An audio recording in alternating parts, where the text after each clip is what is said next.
14 अप्रैल 2026। यह तारीख बिहार में नीतीश कुमार की सरकार के आखिरी दिन के तौर पर याद की जाएगी। नीतीश कुमार ने अपने 20-21 साल के शासन में बिहार को क्या कुछ दिया है ये हम सब जानते हैं, जग जाहिर है, लेकिन कुछ आंकड़े मैं आपके सामने रखना चाहता हूँ ताकि आपको अंदाज़ा हो कि नीतीश कुमार ने बिहार को 20 साल में कहाँ से कहाँ पहुँचाया। 2005 में जब नीतीश कुमार मुख्यमंत्री बने तो उस समय बिहार का बजट था 26,000 करोड़ और पिछले साल का बजट था 3,18,000 करोड़, 12 गुना ज़्यादा। नीतीश कुमार की जब सरकार आई 2005 में तो बिहार में प्रति व्यक्ति वार्षिक जो आमदनी थी या आय थी, जिसको हम पर कैपिटा इनकम कहते हैं, वो 8,000 रुपये थी। आज की तारीख में वो लगभग 60,000 रुपये और मैं प्रिसाइजली बोलूँ तो 59,800 रुपये है। जब नीतीश कुमार मुख्यमंत्री बने उस समय बिहार में पीक आवर में जो बिजली का कंजम्पशन था वो था 700 मेगावाट, महज 700 मेगावाट।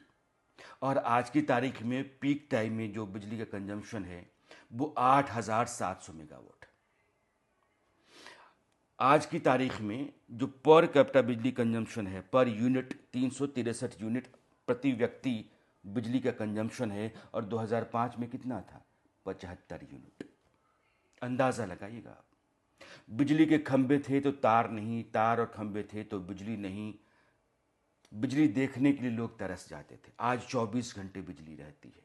सड़कों का हाल बुरा था। आज की तारीख में आप घर घर जा सकते हैं, गाड़ी से किसी भी दरवाजे तक जाने के लिए उतरने की ज़रूरत आपको नहीं पड़ेगी। नीतीश कुमार जब आए तो बिहार में इंजीनियरिंग और मेडिकल कॉलेज की तादाद गिनी चुनी थी 8-10 के आसपास। आज की तारीख में हर ज़िले में कमोबेश मेडिकल और इंजीनियरिंग कॉलेजेस हैं।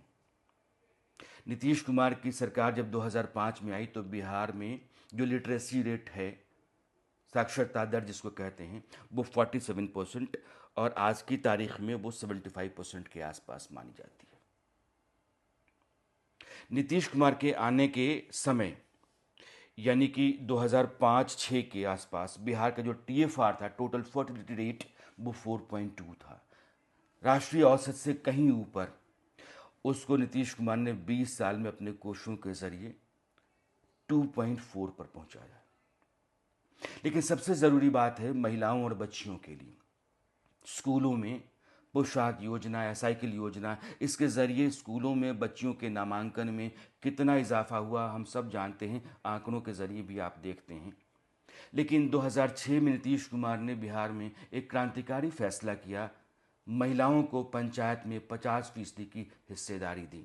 उसने बिहार में महिलाओं की स्थिति में क्रांतिकारी परिवर्तन किया है।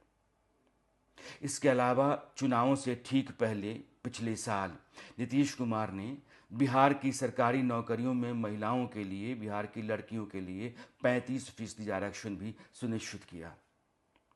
एक ऐसा व्यक्ति जिसने 20 साल में बिहार को एक युग के तौर पर बदला है, यानी कि युगांतकारी परिवर्तन से बिहार गुजरा है, इसमें कोई दो राय नहीं। आज भी सवाल हैं, चुनौतियां हैं, संकट है, लेकिन बिहार के पास कई सफलताएं हैं और स्वाभिमान है, इसमें भी कोई दो राय नहीं है। नीतीश कुमार एक ऐसे मुख्यमंत्री के तौर पर याद किए जाएंगे जिन्होंने न सिर्फ समाजवाद को सिद्धांत के तौर पर अख्तियार किया बल्कि जीवन में अपनाया भी। बेदाग राजनेता रहे, उनके ऊपर भ्रष्टाचार का एक दाग नहीं है। जितने लोग नीतीश कुमार को जानते हैं वो सब मानते हैं कि नीतीश कुमार के बारे में आप कुछ भी कह सकते हैं, लेकिन वो बेईमान भ्रष्टाचारी नहीं है। एक छोटा सा उदाहरण मैं सुनाना चाहता हूँ आखिर में। नीतीश कुमार की भतीजी उसी CM आवास में रहती रही हैं जिसमें नीतीश कुमार रहते हैं। वो टीचर हैं पटना में और CM की भतीजी होने के बावजूद वो CM आवास से निकलती हैं, पैदल बेली रोड तक जाती हैं और वहाँ से ऑटो पकड़ के स्कूल जाती हैं पढ़ाने के लिए। ये सिर्फ एक नज़ीर है।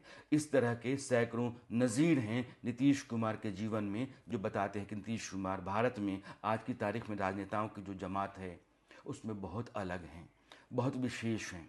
सभी तबकों में, सभी जातियों में, सभी वर्गों में नीतीश कुमार ने अपनी जगह बनाई, अपना सम्मान हासिल किया है। किसी के खिलाफ उन्होंने कभी कोई फैसला नहीं किया और किसी को लेकर के उनके मन में कोई पूर्वाग्रह या पक्षपात नहीं रहा है। बिहार नीतीश कुमार को एक युग के तौर पर जानेगा और एक ऐसे नेता के तौर पर जिसने अपने जीवन का लगभग सारी शक्ति, सारा सपना, सारा साधन संसाधन बिहार को बनाने और उसको तरक्की के रास्ते पर बढ़ाने में लगाया। नीतीश कुमार को आगे के लिए पूरे बिहार की तरफ से और देश की तरफ से भी बहुत सारी शुभकामनाएं।